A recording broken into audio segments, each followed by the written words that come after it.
Aiden was still too young to run the family business as he was only 16. And old Malcolm had no intention of letting his opportunist daughter-in-law touch it.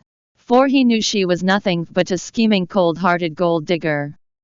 Aiden was bundled off to the finest school in Europe to complete his education and to be kept away from his scheming stepmother.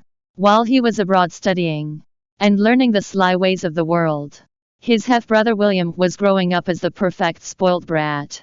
His mother was teaching him the calculating, scheming ways of life. When old Malcolm Reiner wasn't watching, William would organize his wild parties at one of their many mansions where booze and cocaine flowed freely. He had to be bailed several times by his mother for drunken driving, drug possession, or assaulting a hooker. His mother would even pay the media to shut up.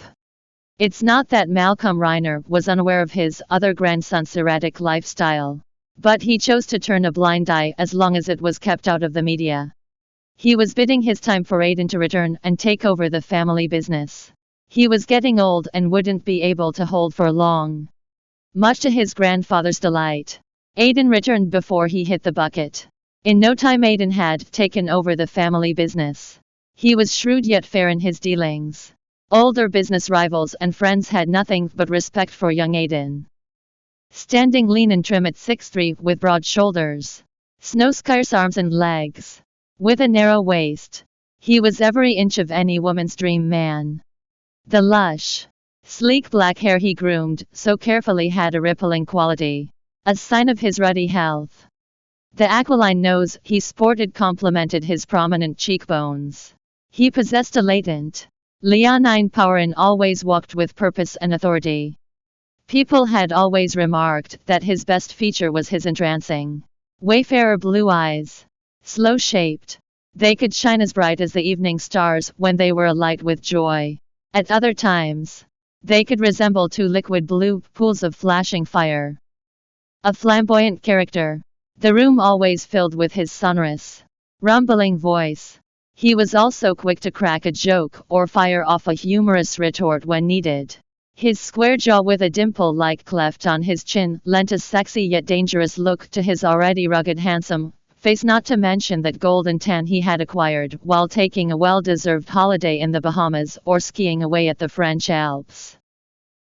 Women would quiver with desire by just looking at him. He was so caught up in his work that it left little time for something called romance. Like any full-blooded male, he wasn't immune to feminine charm and he did have his share of fun. However, he knew where to draw the line. Lately, his grandfather had been nagging him to get hitched and provide him with some much-needed great-grandchildren. The old man, Malcolm, was afraid that his other grandson might produce a bastard before Aiden. He wasn't going to let his hard-earned business slip into the hands of his gold-digger daughter-in-law.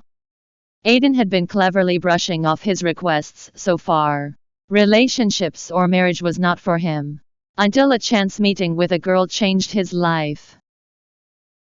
Thanks for listening to the Bravonovel audiobook. Welcome to download the Bravonovel app. Read the novel Trapped by the CEO online and get the latest updates.